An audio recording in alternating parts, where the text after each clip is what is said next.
امام سمرقندی رحمۃ اللہ علیہ اپنے ہاتھ میں کتاب لیے کھڑے ہو کر فرماتے ہیں کہ میں نے اپنے استاد صحابی حضرت ابو ہریرہ رضی اللہ تعالیٰ عنہ سے سیکھا ہے کہ جس شخص نے گھر میں داخل ہوتے وقت قل هو اللہ احد پڑھ لیا، دھیرے دھیرے اللہ اسے اتنا مال عطا فرما دے گا کہ اس کے پڑوسیوں تک کو اس کے مال کی موجودگی محسوس ہونے لگ جائے گی اور وہ اپنے ہاتھوں سے اپنے پڑوسیوں میں بانٹنا شروع کر دے گا۔ امام طبرانی رحمۃ اللہ علیہ کھڑے ہوتے ہیں اور وہ اپنے استاد جابر ابن عبداللہ سے ملی روایت بیان کرتے ہیں کہ جس نے ہر روز 50 مرتبہ قل هو اللہ احد پڑھ لی تو قیامت کے دن اس کی قبر پر ایک فرشتہ کھڑا ہو کر یہ پڑھے گا کہ اٹھ اللہ کی تعریف بیان کرنے والے اے شخص، اٹھ اور اٹھ کر جہاں سے چاہے جنت میں داخل ہو جا۔ امام ترمذی بھی اس محفل میں موجود ہیں اور وہ بھی انس بن مالک رضی اللہ تعالیٰ عنہ سے اپنی روایت بیان کرتے ہیں کہ انس کہتے ہیں کہ ایک مرتبہ میں مسجد نبوی میں آپ علیہ السلام کے ساتھ بیٹھا ہوا تھا کہ ہم نے دیکھا کہ ایک شخص کھڑا قل هو اللہ احد کی صدائیں دے رہا ہے۔ ہم نے اسے دیکھا، آپ صلی اللہ علیہ وسلم نے بھی اسے دیکھا اور فرمایا کہ جنت اس شخص پر واجب ہو چکی ہے۔ میں نے حیرانی کے ساتھ آپ کی طرف دیکھ کر پوچھا کہ کیا واقعی؟ تو آپ نے دوبارہ فرمایا کہ ہاں، جنت اس پر واجب ہو چکی ہے۔ تمام شیوخ اپنی آنکھوں سے آنسو صاف کرتے ہوئے ہمیں سکھانے کے لیے، ہمارے لیے اپنی اپنی روایات بیان کرنا جاری رکھتے ہیں۔ اس محفل میں امام ابن نجار رحمۃ اللہ علیہ اپنی تاریخ کی کتاب ہاتھ میں لیے کھڑے ہو کر حضرت علی رضی اللہ تعالیٰ عنہ سے روایت بیان کرتے ہوئے فرماتے ہیں کہ اگر کسی نے اپنے گھر سے دور جانا ہو اور وہ اپنے گھر کی چوکھٹ پر کھڑا ہو کر 11 مرتبہ قل هو اللہ احد پڑھ لے تو جب تک وہ واپس نہیں آئے گا تب تک اس کے گھر کی نگہبانی اللہ خود کرے گا، اور جس نے اسے 30 مرتبہ پڑھ لیا اس دن پوری دنیا میں اس سے بہتر شخص اور کوئی نہیں ہونا سوائے اس کے کہ جس نے اسے 30 مرتبہ سے زیادہ دفعہ پڑھ لیا ہو،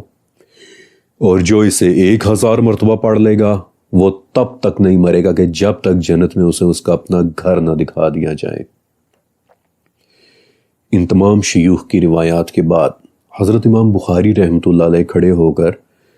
اپنی کتاب صحیح بخاری سے ایک حدیث روایت کرتے ہیں کہ تکلیف دینے والی باتوں کو سنتے ہوئے صبر کرنے میں اللہ سے زیادہ صابر اور کوئی نہیں ہے۔ لوگ کہتے ہیں کہ اس کی اولاد ہے،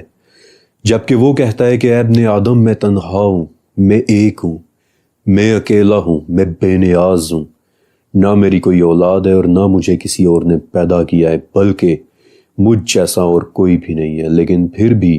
وہ ابن آدم کو اس کے حصے کی روزی دیتا ہے، دیے چلا جاتا ہے۔ اور سب سے آخر میں ابو بکر احمد ابن علی اپنے استاد عیسیٰ ابن ابی فاطمہ سے روایت کرتے ہوئے کہتے ہیں کہ آپ تمام حضرات سن لو، جس دن سور پھونک دیا جائے گا اس دن اللہ رب العزت اپنے پورے جاہو جلال اور شان و شوکت کے ساتھ غضب میں ہوگا، یہاں تک کہ فرشتے خوف کے مارے زمین کو اپنے ہاتھوں سے پکڑے لرزتے ہوئے قل هو اللہ احد قل هو اللہ احد پڑھنے لگ جائیں گے، یہاں تک کہ رب ذوالجلال والاکرام کا غضب ٹھنڈا نہ ہو جائے۔ اللہ اکبر، اللہ اکبر۔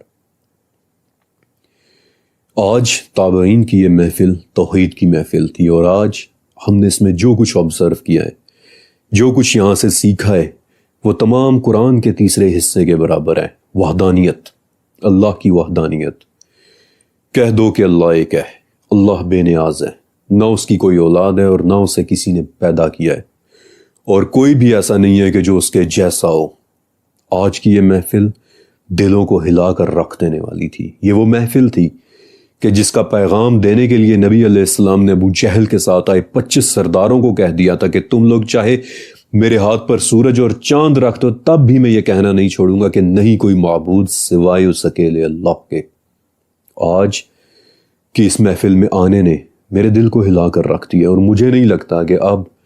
ہم مزید اس محفل میں رک پائیں گے، کیونکہ اب اگر میں یہاں اس سے زیادہ رکا تو شاید